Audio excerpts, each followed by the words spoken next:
മാള ഗ്രാമപഞ്ചായത്ത് കുട്ടികളുടെ ഹരിതസഭ സംഘടിപ്പിച്ചു. ഗ്രാമപഞ്ചായത്ത് പ്രസിഡന്റ് ബിന്ദു ബാബു ഉദ്ഘാടനം ചെയ്തു. എല്ലാ പ്ലാസ്റ്റിക്കും വലിച്ചെറിയുകയാണ്.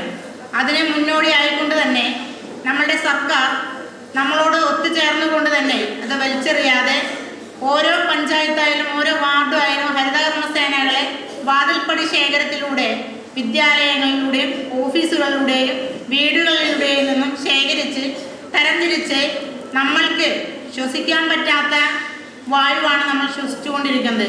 കാരണം മറ്റുള്ള സ്ഥലങ്ങളിൽ പ്ലാസ്റ്റിക് കൂമ്പാരങ്ങൾ കൂട്ടിയിട്ട് തീയിടുന്നത് ആ വായു നമുക്ക് ശ്വസിക്കാൻ പാടില്ലാത്തതാണ്. എന്നാൽ അത് എല്ലാവർക്കും അറിയാമെങ്കിലും അത് തന്നെയാണ് പ്രവർത്തിക്കുന്നത്.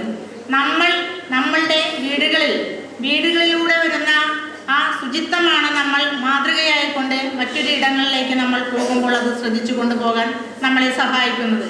നമ്മുടെ വിദ്യാലയങ്ങൾ നമ്മൾ ഏറ്റവും കൂടുതൽ പ്രാവശ്യം കയറിയിറങ്ങുന്ന പടികളും കൂടുതൽ പ്രാവശ്യം ഇടവഴകി പോകുന്ന നമ്മുടെ അധ്യാപകരും ഒത്തുചേർന്ന് പോകുന്ന ആ വിദ്യാലയ മുറ്റത്ത് നമ്മുടെ ജീവിതത്തിൻ്റെ ഒരു ഭാഗമായി കൊണ്ടുപോകുമ്പോൾ ആ ഒരു പരിസരം നമ്മൾ വൃത്തിയോടുകൂടി സൂക്ഷിക്കുന്നത് പോലെ തന്നെ നമ്മുടെ സമൂഹത്തെയും പുറത്തിണക്കിക്കൊണ്ട് നമുക്ക് പോകാനായിട്ട് സാധിക്കണം.